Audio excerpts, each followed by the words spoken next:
So you had a couple of things to do. We did this in class, right? So I guess the most important part here is understanding the difference between independent and dependent. So with independent, right, you're well, especially if you're taking a marble or a card or something. So let's just go back to this. If she picks, what's probably get an even number? Well, here's my even numbers. Here are my even numbers. So it'd be 3 out of 9, right, or 1/3. Now she replaces the card and mixes them up and picks a card. What's the probability that the card is an even number again? Well, let's say she took a 2, puts it in her pocket, and then puts it back again. Well, there's still 3 even numbers out of 9, so that's 1/3. Now, let's try another one. Ellie picks an even number from the stack, so she takes this, right, picks an even number from the stack, keeps it, so that 2 is no longer available, and now she goes back for a second card. What's the probability of getting an even card on the second try? Well, that 2 is gone, is in her pocket, so we're left with 2 even numbers out of 8 or 1/4. So what's the difference between placing the card and not replacing the card? Well, if we replace the card, your total is the same, right? Nothing. It's almost like nothing changes. If you don't replace, the total changes, which changes your probability, right? There's less, right? And you got to keep in mind to see if what you're keeping in your pocket. Okay, so that's the basic idea. So independent, right? The first event will not have any effect on the second event. Just like if you were to roll a cube, roll a die twice, right? 2 times. What's the probability of getting a 5, rolling a 5 and then a 5 again? Well, the probability of getting a 5 in the first one is 1/6. And then you want to accomplish that again. Well, you can't put that 5 in your pocket, right? You can't take the side that has the 5 dots and put it in your pocket, and then all of a sudden you have 5 faces instead of 6. Well, that's not possible. So when you go for the second one, it's still 1/6. So again, different scenario, because in this case, you can't put the first one in your pocket, and which would change the total number of faces on your die. So that's more obvious, right? But with cards, you got to be really, really careful with the word. With replacement, or puts it back, or without replacement, right? That's what you got to really be careful with. Okay, so that is that. Let's go to page 2. Okay, there's 8 boys, 10 girls. She picks a student in the morning to take her attendance. What's the probability she picks a girl? Well, it's 10 out of 18. If you simplify, 5 out of 9. Probability she picks a boy. There's 8 boys out of 18, so that is 4 out of 9. Okay. C, she has students name on a popsicle stick. What is the probability she picks a girl on Monday? Puts the stick back and then picks a girl on Tuesday. Well, she picks a girl on Monday. The probability of picking a girl on Monday would be 10 out of 18. If she picks a popsicle stick back, she puts it back. When she goes back for it on Tuesday, that couple will still have 10 girls' name out of 18. So the probability would be the product of both 2, which is 5/9 times 5/9, or 25 out of 81. D, she picks a girl on Monday. Does not put the stick back because she doesn't want to call on the same person again. Have the chance of calling the same person again. And picks a girl again on Tuesday. So on Monday, the chance of picking a girl was 10 out of 18. On Tuesday, right, there's 1 stick out. So on Tuesday when she goes, well, there's 9 girls' names in that cup. And there's not 18 sticks, but 17. I'll simplify this. It looks like it's 5 out of 17. E, what's the probability she picks 2 boys 2 days in a row? The popsicle stick is replaced. So the probability of picking a boy is 8 out of 18 on the first day. She puts the stick back. So when she goes back on Tuesday, there'll still be 8 out of 18. And you can 4 out of 9 times 4 out of 9, which is 16 out of 81. F, she picks 2 days in a row and it's not replaced. Well, probably getting a boy in the first day, it's 8 out of 10. On the second day, 1 boy is already, so John's name is already here, so you can't select John again. So you have 7 choices out of 9. Simplified, this is the only thing you can simplify, so you get 28 out of 45. Yikes. Sorry, 28 out of 45. Which one is dependent? Well, are independent. Well, independent would be, puts it back, C, and puts it back, D and E. Why? Because on both of them, by replacing the stick, nothing changed for the second event. It's still the same number of boys or the same number of girls, and the total was exactly the same. Which I believe the next question is which one is dependent will be the one that's not replaced, which is E and something else. E and something. E and F. Right? Because if it's not replaced, then you have one less boy or one less girl, and which also affects your total. So when you go for your second to calculate the probability of the second, you have to consider because something has changed, right? Okay, Lily's playing the game. In order to win the game, she must pull 2 of the same cards in a row. She wants to have the best chance of winning. What should she replace the first card she picks, or should she keep it? Explain. She must pull of the same cards in a row. So let's make this up. So 1, 2, 3, 4, 5, 6, 7, 8, 9, 10. I think it's best. So let's say that she wants to take 2 even cards in a row. And let's say this is let's do it with replacement. With replacement. So she takes a card, looks at it, and she puts it back. So the probability to get an even number, right, it's 5 out of 10. And then the probability of getting, so she gets a card, looks at it, puts it back in the deck. So the second try, it's 5 out of 10. Right, so that gives you, that's a half times a half, which is 1 over 4, 25% chance of accomplishing that. Now, without replacement, she doesn't put the card back. So probably going to get an even card in the first try is 5 out of 10. And then now she has 1 less because the 2 that she took, it's out here. Look, it's no longer in the deck. She's not putting it back. So now she has 4 even cards, 1, 2, 3, 4, and 9 in total. Can we simplify anything? Yeah, this and this. And this becomes 2, and 2 out of 9. So, did she do better? Is it, so 2 out of 9 is 22 repeated, 0.2%.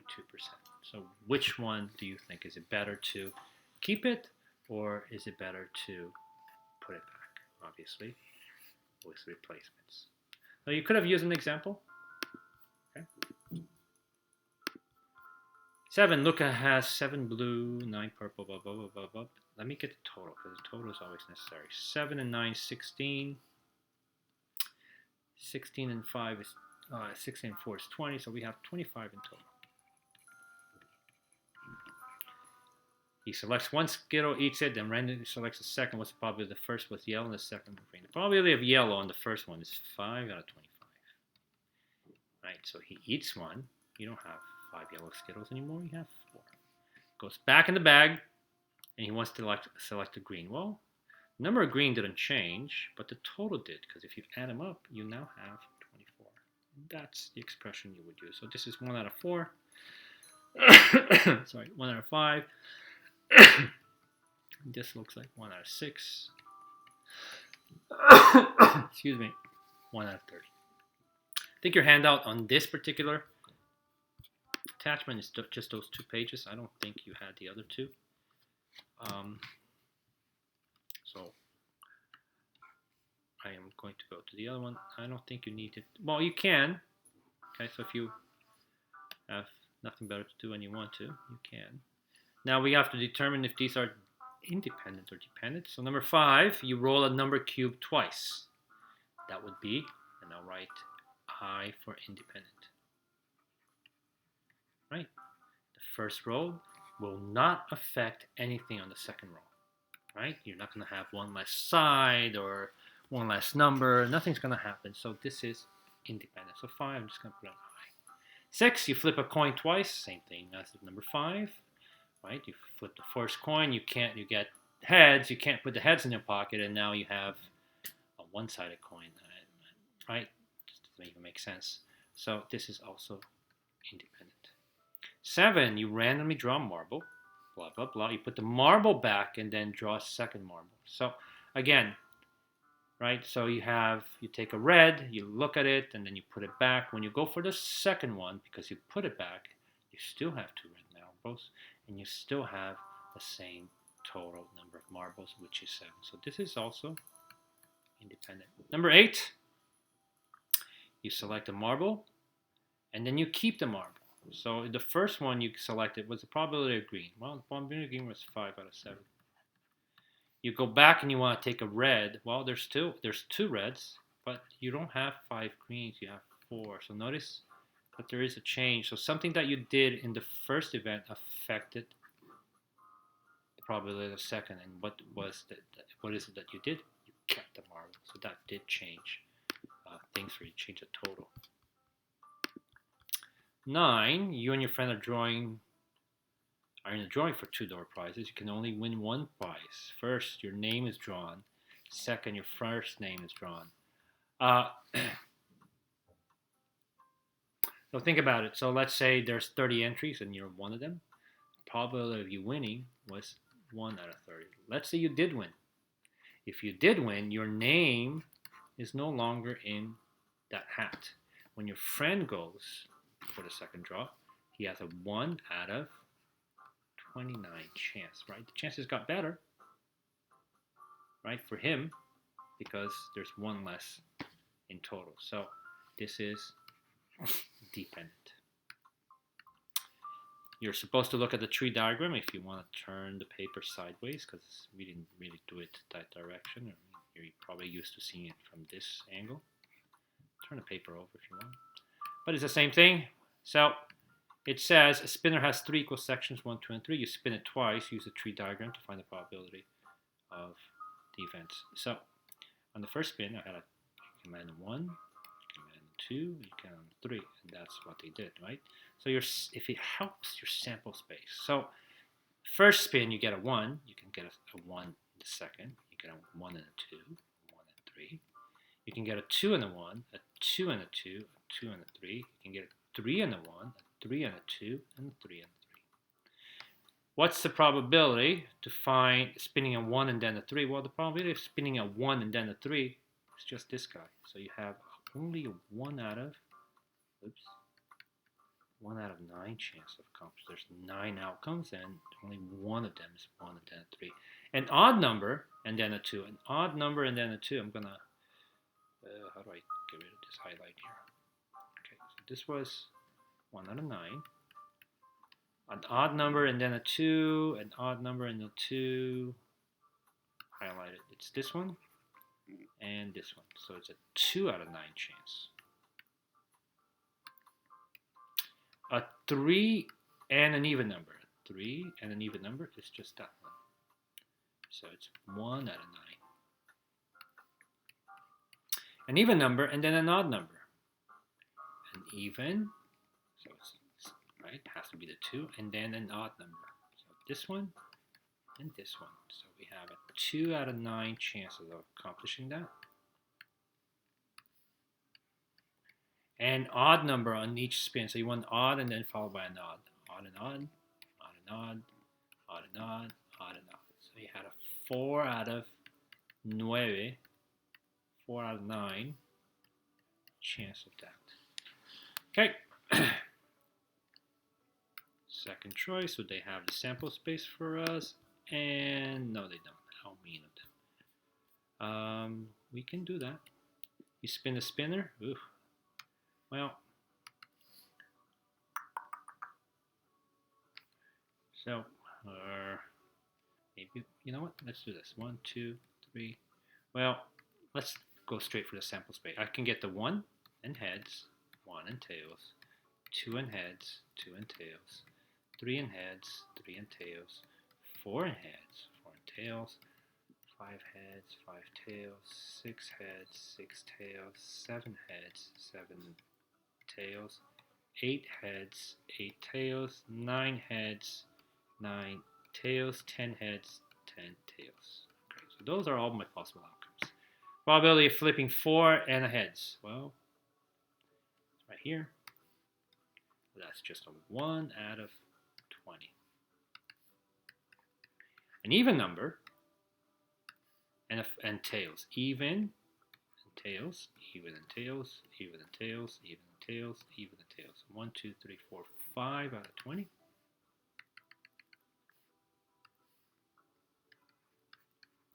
Or 1/4. A multiple of 3 and heads. Multiple of 3 and heads. That's it. Here and here. That'd be 3 out of 20. Spinning white and not flipping tails, I guess. White. The white would be 1, 3, 5, 7, 9, 1, 3, the odd numbers. And not tails is another fancy word for saying heads, right?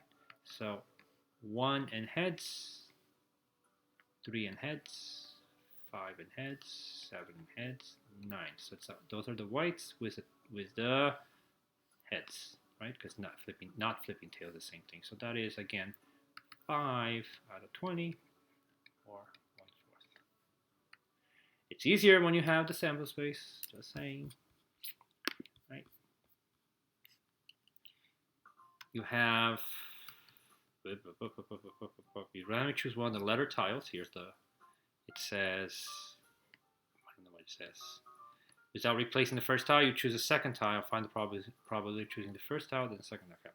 R and an N. Well, there's R and N would be 1 out of 7. 1, 2, 3, 4, 5. Yeah, you have a 1 out of 7 chance of getting an R.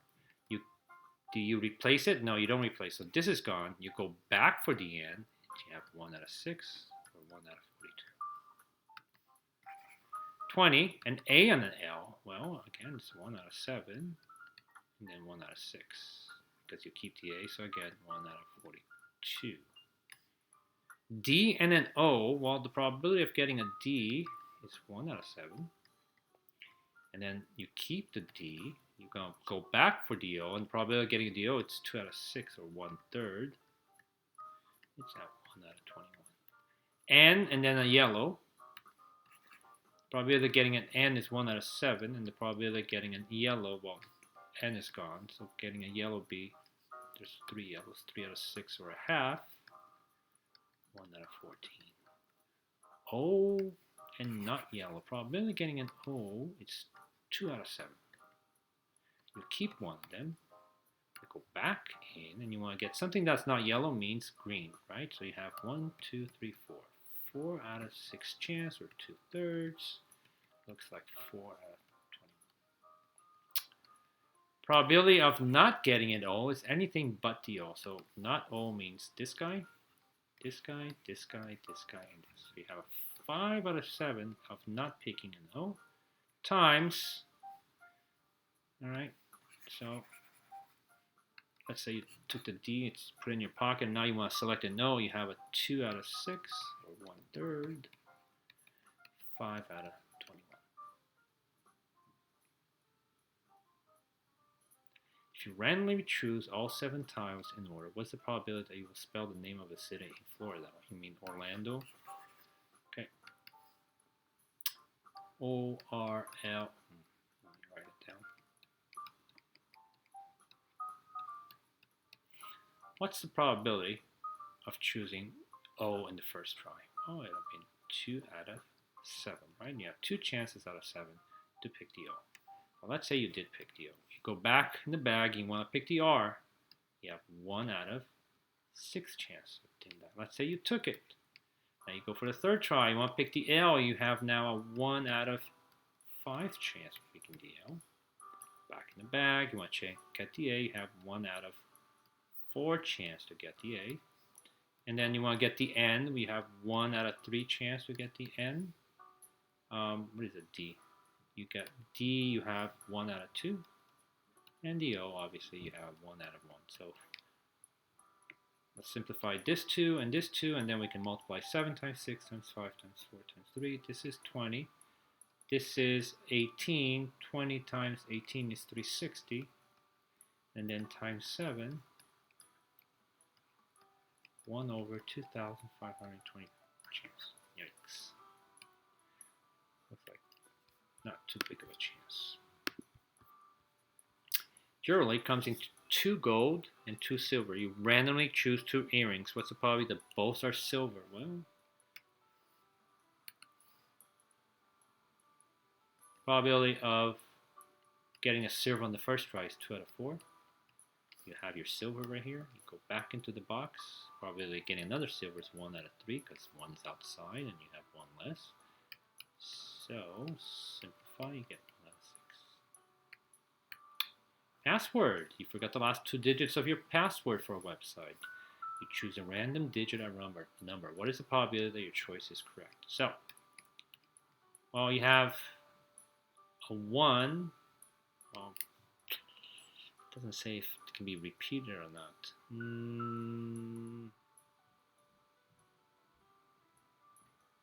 Well, let's assume that it can be repeated. So you have a 1 out of 10 chance of guessing this digit correctly, right? And then you have, again, a 1 out of 10, right? Because, let's say it could be repeated, right? So you have a 1 out of 100 chance of getting it correct.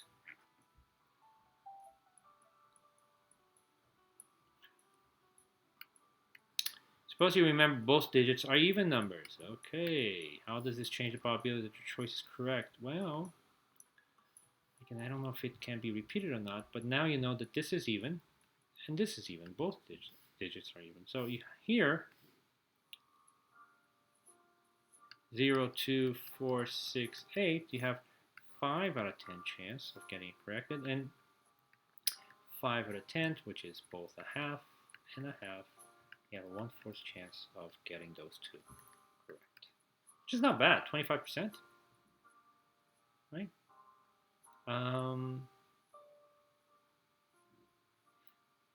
But again, I'm assuming it can be repeated. Okay, and if it wasn't, let's do the other one. If it can't be repeated, it was 2 different even numbers. So the first one you had a 5 out of 10 chance, and the second one, because you already guessed that correctly, one of these is gone, so you would have a 4 out of 9 chance. That's a half, which makes this a 2 out of 9 chance that you can get both. If they're even only, and can't be repeated. That's it. It's pretty simple.